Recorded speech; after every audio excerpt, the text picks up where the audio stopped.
अब शुरू करते हैं सुपरफास्ट खबरें।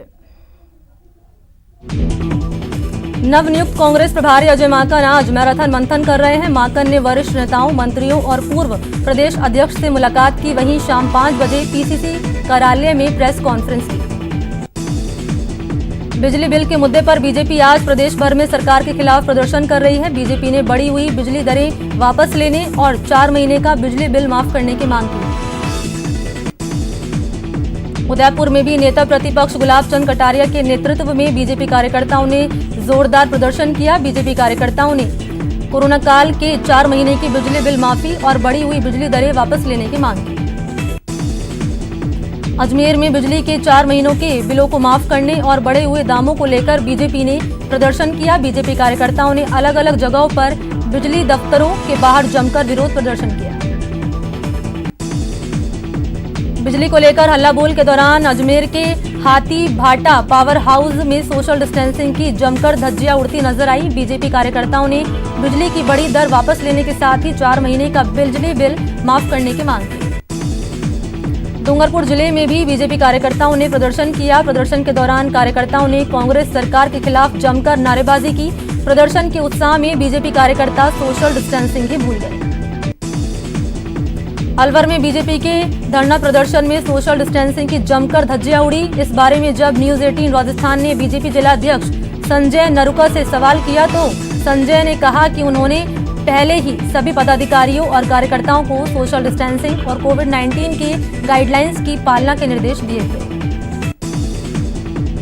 न्यूज 18 राजस्थान के सवाल पूछने के बाद जिलाध्यक्ष ने तुरंत धरना स्थल पर बैठे हुए कार्यकर्ताओं से सोशल डिस्टेंसिंग की पालना करवाई।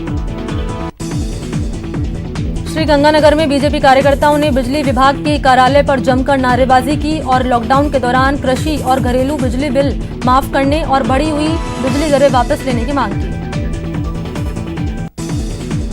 कोटा में भी बीजेपी देहात की ओर से ताथेड़ जीएसएस पर बिजली की दरें कम करने और किसानों के बिल माफ करने की मांग को लेकर विरोध प्रदर्शन किया गया। भरतपुर में भी बीजेपी ने बिजली बिल को लेकर विरोध प्रदर्शन किया। उन्होंने चेतावनी दी कि पिछले 4 महीने के बिल माफ नहीं किए गए तो उग्र आंदोलन किया जाएगा। भरतपुर में सांसद रंजीता कोली ने बिजली बिलों और गलत तरीके से भरी जा रही बीसीआर को लेकर सहायक अभियंता को सीएम के नाम ज्ञापन सौंपा। उन्होंने बिजली की बड़ी दरों को वापस लेने की मांग की। बूंदी जिले में भी बीजेपी कार्यकर्ताओं ने बिजली कार्यालय और ग्रिड पर धरना देकर विरोध जताया। इस दौरान बीजेपी कार्यकर्ताओं ने राज्य सरकार के खिलाफ नारेबाजी की। भीलवाड़ा में भी बीजेपी कार्यकर्ताओं ने बिजली बिल माफी की मांग को लेकर जमकर प्रदर्शन किया। बीजेपी पदाधिकारियों ने चेतावनी दी कि मांग नहीं मानी जाती तो उग्र आंदोलन किया जाएगा। दौसा में बीजेपी कार्यकर्ताओं ने बिजली निगम कार्यालय के बाहर प्रदर्शन किया और सरकार से बिजली बिल माफ करने की मांग की। कोटा जिले में बारिश के मौसम में सड़कों की हालत खराब हो रही है। मामले को लेकर कांग्रेस कमेटी के देहात जिला उपाध्यक्ष हरि प्रकाश शर्मा ने टोल प्लाजा प्रशासन को चेतावनी दी कि 2 सितंबर तक स्टेट हाईवे के गड्ढे भरवा दिए जाएं, नहीं तो कांग्रेस कार्यकर्ता 2 सितंबर के बाद चक्का जाम करेंगे। कोरोना काल में निजी स्कूलों के ऑनलाइन क्लासेस के नाम पर वसूली की जा रही फीस के विरोध में आज अभिभावक संघ ने स्वैच्छिक राजस्थान बंद का आह्वान किया। लॉकडाउन में बिना पढ़ाई फीस लेने के विरोध में अजमेर में अभिभावकों ने नारेबाजी की और राज्य सरकार से निजी स्कूलों के खिलाफ कार्रवाई की मांग की। नो स्कूल नो फीस की मांग को लेकर भीलवाड़ा बंद का मिलाजुला असर देखने को मिला। शहर में कुछ दुकानें खुली रही तो कुछ बंद रही। ये बंद अभिभावक संघर्ष समिति के आह्वान पर रखा गया था। डूंगरपुर के बोडीगामा गांव में एक विवाहिता ने फांसी लगाकर आत्महत्या कर ली। मृतका की 9 महीने पहले शादी हुई थी। मामले में माई के पक्ष ने ससुराल पक्ष पर प्रताड़ना का आरोप लगाया है। कोटा में एक युवक ने अपने ही घर पर फांसी का फंदा लगाकर आत्महत्या कर ली। मृतक शाकिर हिरण बाजार का निवासी था और मंडी में काम करता था। सवाई माधोपुर में एक युवक का शव फंदे से लटका हुआ मिला। हालांकि अभी तक शव की शिनाख्त नहीं हो पाई है। मौके पर पहुंची एफएसएल की टीम जांच में जुटी है। भरतपुर में ट्रेन के आगे कूदकर विवाहिता ने खुदकुशी कर ली। ये बयाना हिंडौन रेल मार्ग पर पीलूपुरा गांव के पास का मामला है। अलवर के ढाई पैड़ी के पास सीमेंट लदे ट्रॉले ने स्कूटी को टक्कर मार दी, जिससे स्कूटी सवार की मौके पर ही मौत हो गई। मृतक का नाम मोहम्मद ताहिर था। अजमेर के क्लॉक टावर थाना इलाके के मलूसर रोड पर चोरों ने एक मकान को अपना निशाना बनाया और हजारों की संपत्ति चोरी कर ली। चोरी की घटना सीसीटीवी में कैद हो गई। कोटा के बपावर पुलिस ने लूट की कोशिश करने के मुख्य आरोपी को हथियार के साथ गिरफ्तार किया। पुलिस ने घटना में इस्तेमाल की गई बंदूक भी बरामद की। भरतपुर के कामा थाना क्षेत्र के गावंडी में रह रहे डॉक्टर की पत्नी के साथ दुष्कर्म का मामला सामने आया। पीड़िता के पति डॉक्टर ने जुरहरा थाने में अपराधियों के खिलाफ मामला दर्ज कराया। अलवर के बानासूर में बदमाशों का आतंक। बदमाशों ने जीप से शराब ठेके का शटर तोड़ दिया। इस घटना में दुकान में मौजूद कर्मचारी बाल बाल बच गए। अलवर के मुंडावर में कृष्ण भक्त अली बख्श पैनारोमा में बदमाशों ने जमकर तोड़फोड़ मचाई, जिससे स्थानीय लोगों में रोष है। मुंडावर तहसीलदार ने इसको लेकर केस दर्ज कराया। जोधपुर के देचू में पुलिस ने 2 लोगों के कब्जे से 10 किलो अवैध काला विस्फोटक बरामद किया और दोनों आरोपियों के खिलाफ मुकदमा दर्ज कर जांच शुरू कर दी। जोधपुर के खांडा फलसा थाना चौकी से महज 50 मीटर दूरी पर स्थित बाबा रामदेव के प्राचीन मंदिर में चोरों ने देर रात चोरी की घटना को अंजाम दिया। अलवर की भिवाड़ी पुलिस ने 2 करोड़ रुपए के तांबे से भरे ट्रक की लूट के मामले में 7 महीने से फरार चल रहे आरोपी को गिरफ्तार किया। गिरफ्त में आरोपी की पहचान इकबाल खान के रूप में हुई है। अलवर की रामगढ़ पुलिस ने हथियार तस्कर को गिरफ्तार किया। उसके कब्जे से बंदूक और देसी कट्टा समेत 1 दर्जन कारतूस बरामद किए।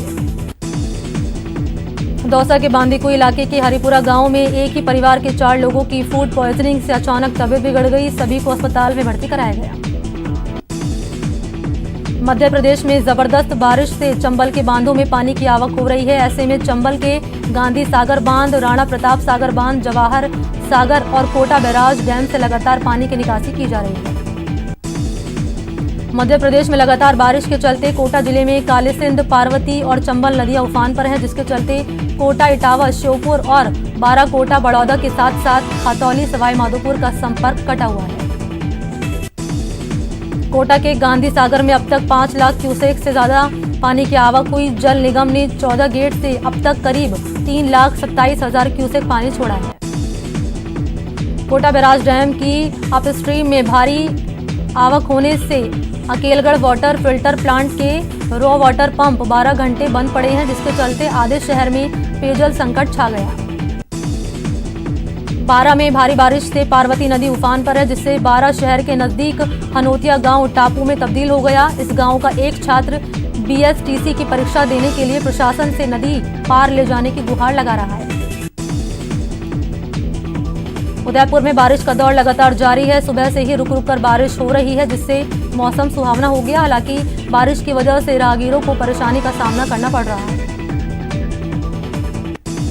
उदयपुर की विश्व प्रसिद्ध पिछोला झील अब लबालब हो गई है, जिसका पानी फतेह सागर झील की ओर डाइवर्ट किया गया। बता दें कि पिछोला झील में लगातार हो रही पानी की आवक से अब झील का स्वरूप खूबसूरत हो चुका है।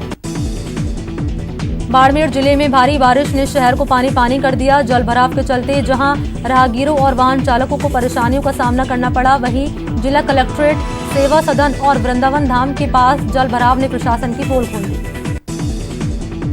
सिरोही जिले में बारिश के बाद लोगों को भारी दिक्कतों का सामना करना पड़ा। लौटाना गांव में तालाब की पाल टूट गई, जिसके चलते गांव में पानी घुस गया।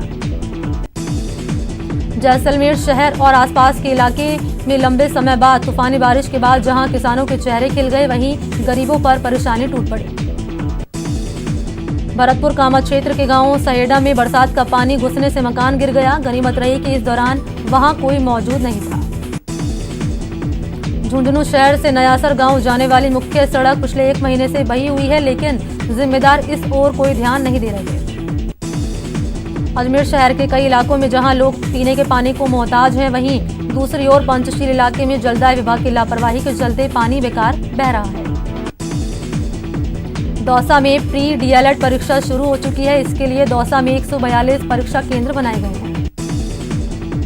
भरतपुर में जिला पावर लिफ्टिंग संघ के चुनाव में संपन्न हो गए। काफी जद्दोजहद के बाद सर्वसम्मति से शेर सिंह को अध्यक्ष और ब्रजेश सिंह को उपाध्यक्ष चुना गया। केंद्रीय सामाजिक न्याय एवं अधिकारिता मंत्रालय ने समाज को नशा मुक्त करने के लिए नशा मुक्त भारत अभियान चलाया। इस अभियान के तहत डूंगरपुर में पुलिस विभाग, शिक्षा विभाग, सामाजिक एवं न्याय अधिकारिता विभाग और नशा मुक्ति से जुड़े एनजीओ अपनी अपनी भूमिका निभाएंगे। देश में कोरोना की रफ्तार जारी है। पिछले 24 घंटे में देश भर में रिकॉर्ड 79,457 नए मरीज सामने आए, जिसके बाद कोरोना मरीज की संख्या बढ़कर 36,19,000 को पार कर गई। कोरोना से पिछले 24 घंटे में 960 लोगों की मौत हो गई। इस तरह इस बीमारी से अब तक 64,617 लोगों की जान जा चुकी है। मरुधरा में आज 650 नए केस के साथ कोरोना मरीज की संख्या 80,872 के पार पहुंच गई। इलाज के बाद करीब 64,000 लोग ठीक होकर घर लौटे, जबकि 14,091 केस अभी भी एक्टिव हैं। 24 घंटे में 13 मौतों के साथ कोरोना से जान गंवाने वालों की आंकड़ा 1048 पर पहुंच गया। कोटा में रविवार को एक दिन में कोरोना के 200 मरीज पॉजिटिव सामने आए। हालांकि शनिवार को 711 मरीजों के पॉजिटिव आने के बाद मेडिकल कॉलेज प्रशासन ने सूची जारी नहीं की थी। गहलोत सरकार ने अनलॉक 4 की गाइडलाइन जारी कर दी। सीएम आवास में प्रदेश के मौजूदा हालात पर लंबे मंथन के बाद गृह मंत्रालय ने दिशा निर्देश जारी किए। अनलॉक 4 के दौरान कंटेनमेंट जोन में किसी प्रकार की छूट की अनुमति नहीं होगी। Social, academic, sports, entertainment, cultural, धार्मिक, राजनीतिक कार्यक्रम में 50 लोगों से ज्यादा की अनुमति नहीं होगी। अनलॉक 4 में स्कूल, कॉलेज और अन्य शैक्षणिक संस्थान 30 सितंबर तक बंद रहेंगे, लेकिन 9वीं से 12वीं के छात्र टीचर से गाइडेंस लेने स्कूल जा सकेंगे। 7 सितंबर से जयपुर मेट्रो रेल का संचालन को मंजूरी मिल गई है। आवास एवं शहरी मामलों के मंत्रालय द्वारा एसओपी जारी करने के बाद चरणबद्ध तरीके से मेट्रो का संचालन होगा। श्रीगंगानगर जिला स्वास्थ्य विभाग मीडिया कर्मियों के विरोध के चलते बैकफुट पर आ गया और मीडिया को एक बार फिर से कोरोना पर अपडेट देना शुरू किया। बीकानेर में सरकार की कोविड-19 एडवाइजरी के बाद भी लोगों की आस्था कम नहीं हो रही। पुलिस की मुस्तैदी के बाद भी लोग मंदिरों तक पहुंच रहे हैं। नागौर के डीडवाना में बांगड़ चिकित्सालय पीएमओ के नाम पर लेटरहेड पर 2700 रुपये लेकर कोरोना नेगेटिव की फर्जी रिपोर्ट मिलने का मामला सामने आया। जैसे ही ऐसी फर्जी रिपोर्ट का पता चला, पीएमओ ने एक कमेटी का गठन कर जांच शुरू की। कोरोना पर लगाम लगाने के लिए श्रीगंगानगर कलेक्टर महावीर प्रसाद वर्मा शनिवार और रविवार को जिले में कंप्लीट लॉकडाउन लगाया है। इस दौरान सभी बाजार और व्यावसायिक गतिविधियां बंद रही। प्लाज्मा डोनर्स को तैयार करने वाली रक्तदाता टीम का दावा है कि प्लाज्मा डोनर्स मामले में कोटा प्रदेश में अव्वल आ गया। कोटा में अब तक 70 लोगों ने प्लाज्मा डोनेट किया। कोटा में कोरोना पॉजिटिव मरीजों के साथ साथ सैंपलिंग के आंकड़ों ने भी रिकॉर्ड तोड़ दिया। कोटा में ये आंकड़ा 2 लाख के पार चला गया। जेके लोन अस्पताल, नया अस्पताल और सैंपल कलेक्शन टीमों ने अब तक 1.5 लाख से ज्यादा सैंपल लिए। कोटा में कोरोना की रोकथाम के लिए लगाए गए लॉकडाउन में शहर पुलिस ने सख्ती दिखाई। शहर में पुलिस ने करीब हजारों लोगों के खिलाफ कार्रवाई की। अलवर की कोतवाली पुलिस ने रविवार को रिकॉर्ड 2,500 चालान काटकर 3,64,000 कर जुर्माना वसूला है। ये कार्रवाई मास्क नहीं लगाने और सोशल डिस्टेंसिंग की पालना नहीं करने वाले लोगों और दुकानदारों के खिलाफ की गई। कोरोना एडवाइजरी के उल्लंघन को लेकर टोंक पुलिस की जुर्माने की कार्रवाई का व्यापारी खुलेआम विरोध करते नजर आ रहे हैं। दूनी कस्बे के एक मोबाइल शॉप में कार्रवाई करने गए 2 पुलिसकर्मियों को दुकानदारों ने घेर कर हंगामा शुरू कर दिया। कोटा से एक कांग्रेस नेता का हैरान परेशान करने वाला वीडियो सामने आया। दरअसल एक कांग्रेस नेता विपिन बड़थुनिया कोविड अस्पताल की सुरक्षा व्यवस्था में सेंध लगाकर गुपचुप तरीके से अपने साथियों के साथ दाखिल हो गया। उदयपुर के गंगू कुंड पर मनसा महादेव की पूजा अर्चना के लिए आज श्रद्धालुओं की भारी भीड़ उमड़ी। हालांकि भीड़ की आशंका को देखते हुए मंदिर प्रशासन ने गंगू कुंड के मुख्य द्वार को बंद कर दिया था।